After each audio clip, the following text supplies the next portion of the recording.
Hello, everybody. Good afternoon. Thank you so much for joining me. This will be today very short, straightforward, and nice and proper. I think we're meeting for about 35 minutes, so let's make the most out of it. Thank you so much for being here. I see some comments. Hi, Michael. Thank you. Thank you so much for being here. Hi, Martha. Hello from South California. Oh, awesome. Hello. Hello from New York, from the Eastern part of the country. Thank you so much for joining. I hope you're doing well. I hope you're sane. It's a lot of news, it's a lot of noise, it's a lot of negativity. So I really want to encourage you to also not to forget to take care of you, because that's very, very important. Because without you, I mean, what does it matter, right? What the news is or whatever. Hi, Bonnie. So nice to see you here. Hi, Bonnie. Thank you for being here. Hi, Morgan. Thank you, guys. Thank you so much. Okay, so let's begin with the obvious. Today is September 11th. And so, of course, New York City, as much as Pentagon and also Shanksville in Pennsylvania were commemorating, of course, the 24th now anniversary of the 9/11. I think all of us have a story when we saw it, when we heard it. Perhaps you were indeed in New York or near any places that were affected. But of course, today began with this somber ceremony, anniversary again, the 24th one at the Ground Zero in New York. This is, of course, courtesy of 9/11 Memorial and Museum. This always is a very somber but very important occasion, and New Yorkers do attend it, and we go there and we listen to the names, and we do it justice by not forgetting, but constantly remembering. Those words, never forget, do really have a very, very important and significant meaning for New Yorkers. Because if you speak to any New Yorker, you'll find so many who in one way or another were affected. And so today, again, marks 24 years since the terrorist attacks on September 11th, 2001, which killed nearly 3,000 people in New York City, Washington, D.C., and near Shanksville, Pennsylvania. 19 Al-Qaeda terrorists hijacked 4 commercial airplanes that were bound to the West Coast, turning them into weapons, essentially, and in what remains now the deadliest attack on U.S. soil. Now, across the country, of course, Americans are pausing to honor the victims. Now, 24 years, can you imagine this? I think we are now having a whole generation of people who are now adults. They're working, they're voting, they're having children themselves, and they have not witnessed that. So, I think it's really up to us to keep this memory afloat and going and relevant. Now, President Trump attended the memorial service at the Pentagon while Vice President Vance was in New York City at Ground Zero.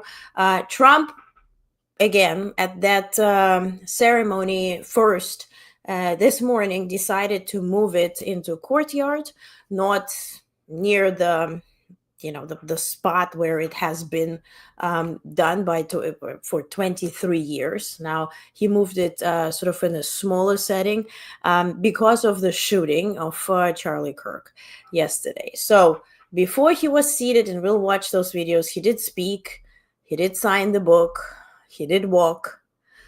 But then, of course, we kind of saw this video of him doing, I don't know what.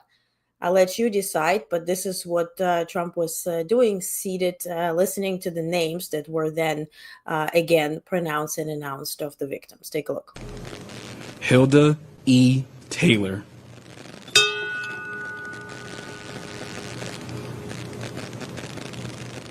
Lieutenant Colonel Kip P. Taylor, United States Army.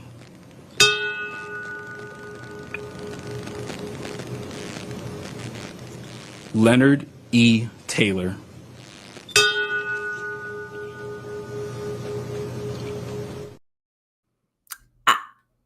I'm not a doctor, nor I'm a specialist of any kind.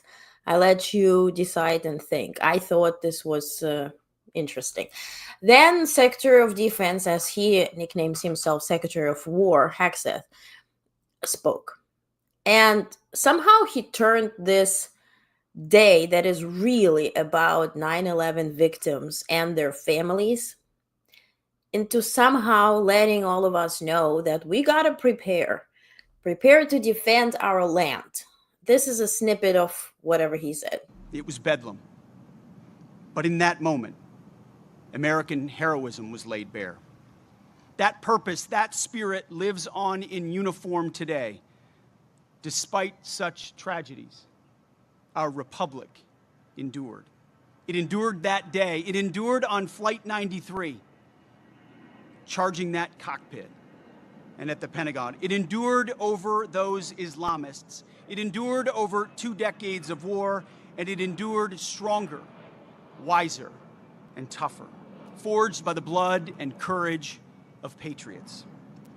Our job now is to ensure that future generations inherit a strong and vigilant America. 9/11 is vivid for me and all of you, but it will soon live only in the history books for our youngest. We must teach our children that the price of freedom we love is eternal vigilance. Instill in them the importance of upholding America's Constitution, holding tight to our freedom and our faith, and relentlessly pursuing our enemies. Prepare them to defend this nation by the ballot, the wallet, and when necessary, the cloth of our country, because the world remains a viper's nest. It requires the cloth of our country. I don't know what he means. Is he referring to a flag? Is he referring to military? I don't know. I know what he says, what he does. I really don't. Michael says watching for ants on the ground. That's for Trump. Yeah, probably, right? Paying attention to the ants. Now, former President Joe Biden put this out. He said, on this day, 24 years ago, nearly 3,000 lives were stolen from an unconscionable act of cowardice and hate. Terrorists believed they could break our will and bring us to our knees. They were wrong. Together as Americans, we united in grief and purpose. We found light in the darkness, and in the face of fear, we came together to defend our country, to help one another, and to overcome. Today, we share a solemn rite of remembrance and honor all those souls who we lost that day on September 11, 2001, and we remember the immense courage of the first responders, firefighters, law enforcement officers, emergency workers, and so on. And speaking of those who did help, I want to also highlight the Canadian effort here. And Prime Minister Carney put out a statement today. He was in Edmonton, and so he issued a statement to the 21st anniversary of September 11 attacks. He says, quote, on this day, 24 years ago, the world was forever changed after the deadliest ever terrorist attack on American soil. Then he goes as to saying the days that followed, Canadians stood with our American neighbors, showing friendship to those who were in need and solidarity in a time of crisis. Nowhere was this more evident than in Gander, Newfoundland, and Labrador, where families opened their homes to thousands of stranded airline passengers, many of whom were American. In that moment, the people of Gander exemplified the compassion and generosity of Canadians. And so he also marked the National Day of Service today. And it is important to note that out of almost 3,000 people who died in the attacks, also 24 of them were Canadians. So let's also not forget those who did help us. Okay. And Bonnie, whom I trust the most evaluating this, says nothing we can glean from this, from the Trump's video, rather than he wasn't paying attention. Okay. So, and Bonnie says he's referring to uniform, misuse of term, but I've heard the refer of military uniforms as cloth of the country. Okay. Thank you. We learned something then. Okay, now let's talk about NATO and drones, Russian drones crossing into NATO, because this is very relevant, and this is just the beginning of the discussion. It's not that this discussion still keeps on going. This is the beginning of a new venture of Putin, if you will, into an expanded attack on Eastern Europe, which everybody shared as a prognosis for 3 years at this point. Everybody who's in Ukraine, everybody who's very familiar with the DNA of this murderer. Ukraine, the Baltics, and former Soviet Union states. Now, what happened today? First, we know that Poland called for Article 4.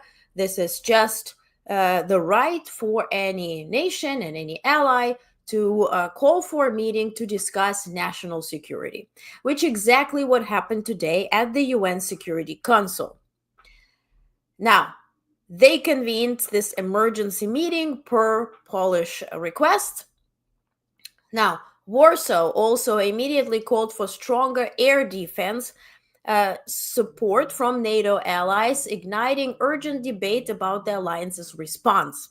Their Prime Minister Tusk said the situation brings us the closest we have been to open conflict since World War II. While Tusk insisted Poland was not on the brink of war, he warned of rising risks that cannot be ignored. Now, remember, Trump changed our commander who is taking care of the eastern flank of NATO. At this point, this is Alexis Grinkevich, who is of, has some Belarusian roots, if that matters. So he spoke and said that essentially those drone crossings into Polish territory were deliberate and coordinated attack. Again, he is NATO's Supreme Allied Commander Europe. He urged caution, saying the alliance had low confidence in the number of drones reported and could not yet assess intent.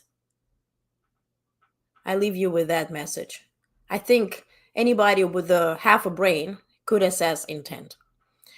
Now, NATO's measured response. NATO allies scrambled jets from Poland, Netherlands, Italy, Germany to intercept. I told you yesterday what the ratio was in terms of spendings. They used missiles to shoot drones. They didn't shoot all of them. Ukrainian efficacy is about 94% here.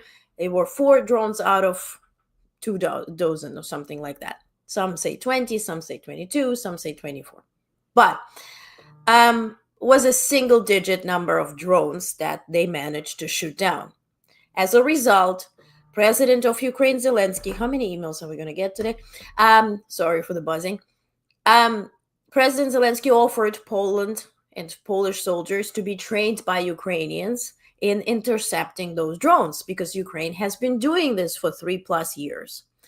Of course, the right-wing President Novrotsky calls Trump. He's against it. He doesn't want to rely on Ukrainian help. He's talking about not letting Ukraine into European Union and then saying, quote, well, at some point they will be part of civilization, but not now.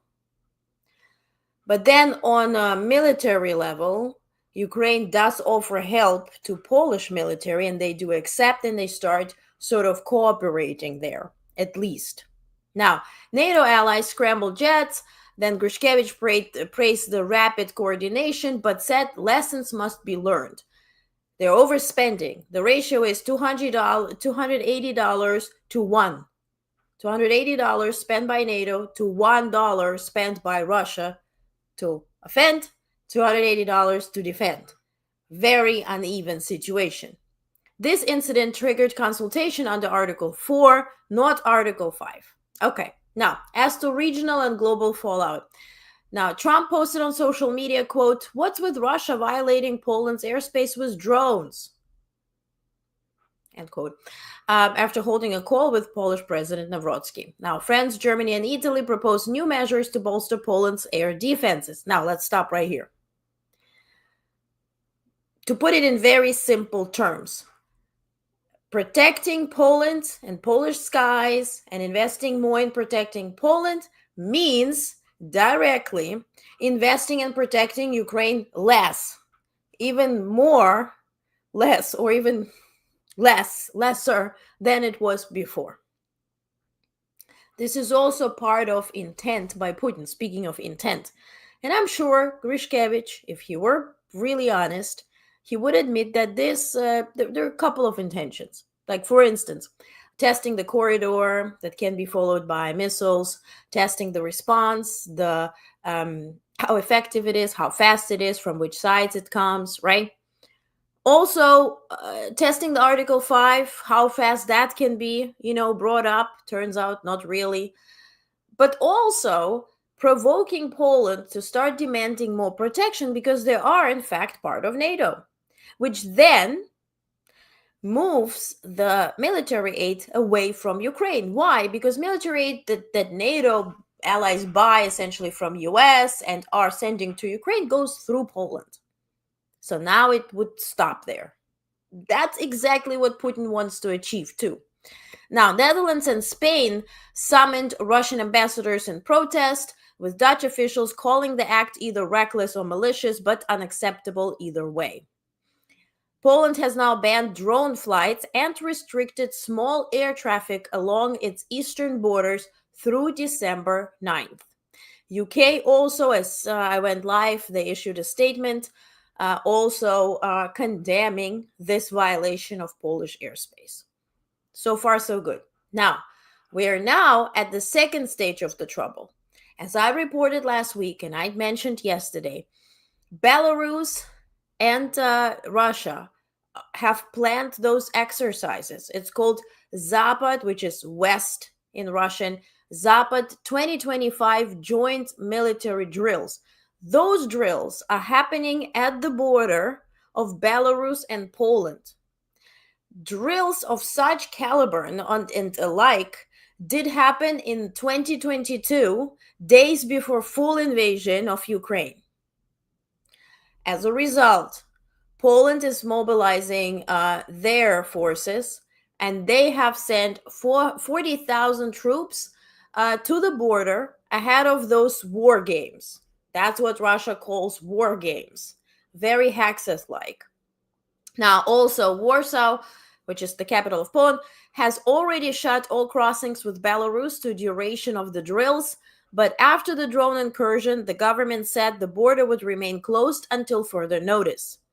Moscow and Minsk, now also we are facing another trouble. Moscow and Minsk are expected to rehearse offensive operations and maneuvers per their data and their statements and the movement of troops and how the constellation of it looks like. The maneuvers including a strike on Suwalki Gap, the narrow strategic land corridor linking Poland and Lithuania. They're doing it because if they do block it, then the eastern flank of NATO, specifically the Baltic states, are cut off from the rest of NATO. This also would then connect Kaliningrad with Russia, where they have stationed not just their military and equipment, but also nuclear abilities, nukes, so to speak. So, in addition, the regional fears. So, officials in both Warsaw and Kiev warned that Zapad 2025, those military drills, could serve as a cover for actual aggression, recalling past presidents, which is, which literally happened in 2022. So this is where we are here. Remember, Belarus is also the place where the drones flew to Poland. when they came into Polish territory. Belarus is also where they're rehearsing those joint drills, the war games at the border with Poland. What does President Trump do today? He calls Lukashenko, which is the dictator of Belarus, where people are just disappearing from the streets and whatnot. He calls him to wish him a happy birthday, maybe sing a song. He also praises the tennis player from Belarus who won US Open. He said he was mesmerized. He also sends him a letter with a new Donald signature that is not like the one with that drawing. But that aside, because that's distraction, what he does is also this. The US is lifting sanctions against Belarusian airline Belavia, announced US President Special Representative John Kale, who arrived in Minsk for a visit. And I thank Jorgen Nodit for posting this. There's also has a video that is in Russian, and it says exactly what he depicted here. So according to this Special Representative Cole, President Trump made this decision after a phone call with Lukashenko. The U.S. plans to return the American embassy to Minsk, Cole added, adding that this is even a matter of the near future. That's what dictators do to each other. And all of this, with everything that's going on in Belarus now, joint military drills with Russia, about to invade Poland, and from Belarus, they're flying Shahed drones into Polish territory, which is NATO territory. As a result, Ryanair is one of those cheap-ish airlines in Europe. It's very popular. I think it's sort of like JetBlue here. Not like easy, what is it, like the Spirit, but more like JetBlue type of thing. So Ryanair CEO Michael O'Leary said yesterday that Europe should brace for continued incursions by Russian drones and escalating electronic warfare disruptions. And they ran testing, and so he's presenting results. He says O'Leary called the recent breach of Polish airspace by Russian drones a warning signal for Europe and NATO. He warned that massive Russian GPS jamming, now this is interesting, and this is the data. The Russian GPS jamming across Scandinavia, the Baltics, and Germany has already slashed Ryanair's punctuality rates by 60%.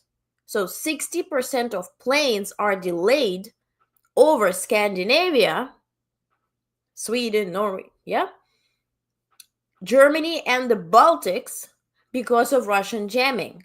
So this was not a one-time occurrence with the German general and with the president of European Commission, Ursula von der Leyen. This is now 60% of planes are delayed because of this. And he expects more disruption. Now, as to the outlook, the airline believes Russian interference will remain a persistent challenge for aviation and security in the region. So they are maneuvering their flights, and they're seeing how they can essentially protect civilians, because Ryanair is just a regular airline in that regard, as to how they can, proceed before any type of airports are closing. To remind you, when the drones entered Polish airspace, Warsaw and other airports did close. Now, as to sponsoring the Russian invasion, here's some news. This is not reported else. I haven't seen it reported in mainstream media. Maybe you have seen, but regardless. Asia's richest man is linked to Kremlin sanctions busting. Mukesh Ambani, who is India's richest man and the owner of Reliance Industries, has emerged as a key player in vast scheme funneling billions of dollars to Moscow. This is according to reports. It is confirmed by Ukrainian government. Reliance processes about 1/3 of all Russian oil shipped to India. Money that helps sustain the Kremlin military machine. Now, how it works? Winter 2022-23, when Russia faced $21.2 billion budget shortfall in its economy was nearing collapse, Ambani allegedly activated a sanctions dodging system using networks of shadow traders in the Persian Gulf and Hong Kong. Reliance then snapped up discounted Russian oil, turning Moscow's crisis into a cash lifeline. There is also an Estonian link, which is now being heavily questioned by the Ukrainian government. Ambani is a digital resident of Estonia, meaning he doesn't live there, but he can, and he has, maybe like permanent citizenship or whatever, or permanent residence. Giving him access, what it does, it gives him access to EU financial systems and tax benefits. The irony here is that while Tallinn has been one of Kiev's staunchest allies, Estonia, part of Baltic states, it has so far stayed silent on Ambani's status, which remains intact because they make money off of any tax that he pays. There's also calls to action coming now from Kiev, with Ukrainian MP Mikhailo Sokolov urging the security service to sanction Ambani, and Reliance declaring, quote, Ukraine must act firmly and decisively against anyone who directly or indirectly helps the aggression. So for now, they refer to it as Ambani scheme. This continues to channel oil revenues, and with them microchips now, and technology for missiles and drones into Russia's war effort. So whatever they are using to build those Shahed-like, which they call now Geran drones, they're getting those microchips and technology also through this Ambani scheme. Okay, now, real comment. Less help for Ukraine is Putin's goal. Yes, Morgan, I agree. So, but 2025 is tomorrow through Thursday, yes. And some golden cufflinks. Yeah, I'm late. I hope everyone is well. Hi, Steven. Hello, I was late too. So, we're good. You know what I found out also while I'm scrolling here to next news? That when I go live, after that, YouTube should be processing videos within like 10 minutes, but it uses 48 hours. So every time this becomes available, it's like outdated news. Who's watching news 48 hours later? So now I'm tasked with downloading what I, recorded and then reposting it again. So if you watched it live and you're still subscribed to YouTube, you see that video again, just tap like or whatever. You don't have to watch it again. But I found it really confusing. That's what stops the numbers. Okay, as to US. Remember, the South Korean workers were about to be deported from Georgia, from plant in Georgia, the Hyundai factory. After their foreign affairs minister was in Washington, D.C., after they talked about more deals, yada, yada, yada, long story short, all 300 of them can stay. They have been detained now, but at this point, they can still stay in operation, and then somehow some type of new visas will be issued. At this point, they're still detained, but they will not be deported. But again, this incident strained ties and rattled investor confidence, prompting Seoul to dispatch its foreign minister to Washington for urgent talks. So, as to France, yesterday I told you that Emmanuel Macron has picked a new prime minister, which is the former defense minister. As a result, there were protests, and 300 people were detained across France yesterday as demonstrators took to the streets against the government austerity measures. Because what this new prime minister is tasked with is essentially what the old one was kicked out for, is for reducing the budget and introducing budget cuts. Now, Macron has tasked this guy now with enacting unpopular budget cuts after the previous government collapsed when the prime minister was ousted in a no confidence vote on Monday. So it is now up to him to sell it. As to some quick news, national quick news, Senate Republicans blocked Democratic efforts to force a vote on releasing sealed Epstein files. Venezuelan vessel, remember the one with 11 people, turned out to be migrants who went to Trinidad and Tobago, but Trump claimed somehow they were traveling to Florida, 1,500 miles. Meanwhile, it was the tiniest boat. So, based on the footage received, the boat was about to go back to Venezuela right at the moment when they were bombed.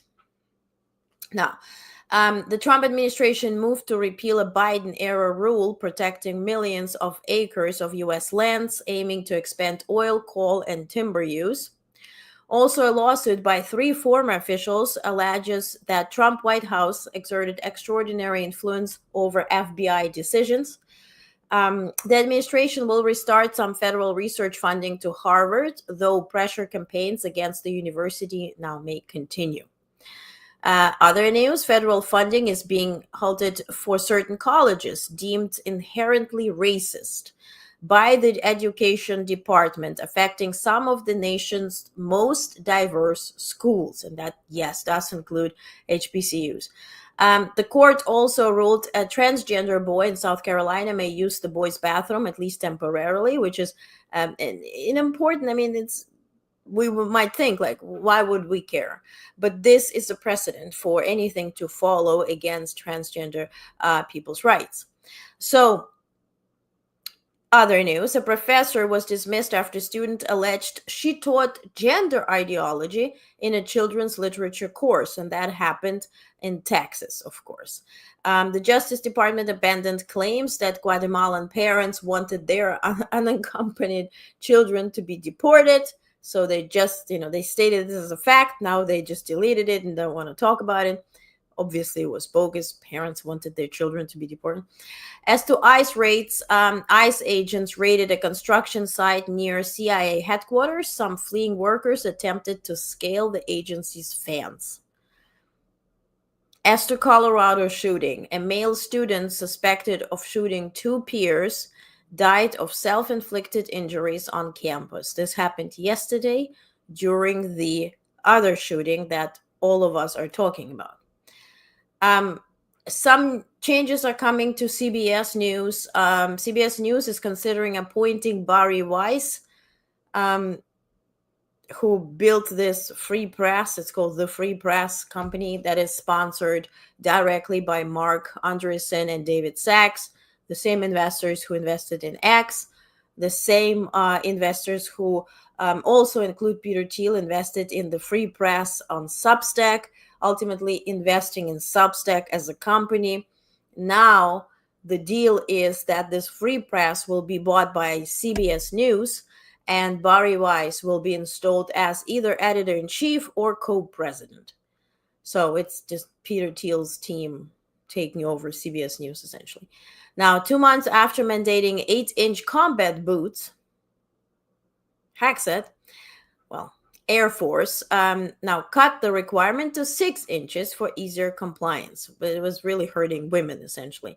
And by the way, now Pentagon demands everybody to be called airman, regardless if you're a woman or a man. And as to National Guard, this is so predictable, but internal documents show that Guard officials assessed Trump's DC federal takeover as leveraging fear, widening divisions, and creating a sense of shame among some troops and veterans. Obviously, if you are part of National Guard and you're deployed to Washington, D.C. to pick up trash and then become National Gardener, probably, and everybody hates you, right? Unless cameras are rolling, probably this will result in some shame. And of course, as to Charlie Kirk, he was fatally shot yesterday while speaking on stage at an event at Utah Valley University. Kirk was best known as founder of Turning Point USA, a conservative youth organization active on more than 3,500 college campuses, and as host of popular right-wing podcast. He's close ally to Trump. He rose to prominence after founding this Turning Point in 2012 as a teenager. Now, lawmakers from both sides have condemned the assassination. What do we know by now? Maybe I missed something, but they somehow recovered a weapon. All of this sounds questionable, but okay. Investigators found a high-powered bolt-action rifle in a wooded area near campus, according to FBI special agent. The suspect is still unidentified and at large. They caught 2 people, released 2 people. FBI, Kash Patel was tweeting about it last night. As to motive, authorities have not confirmed a motive, but there's a lot of speculation. There's a lot of calls for war, for violence. I humbly would suggest not to take a bait. Trump says he will posthumously award Charlie Kirk with the Presidential Medal of Freedom, the nation's highest civilian honor.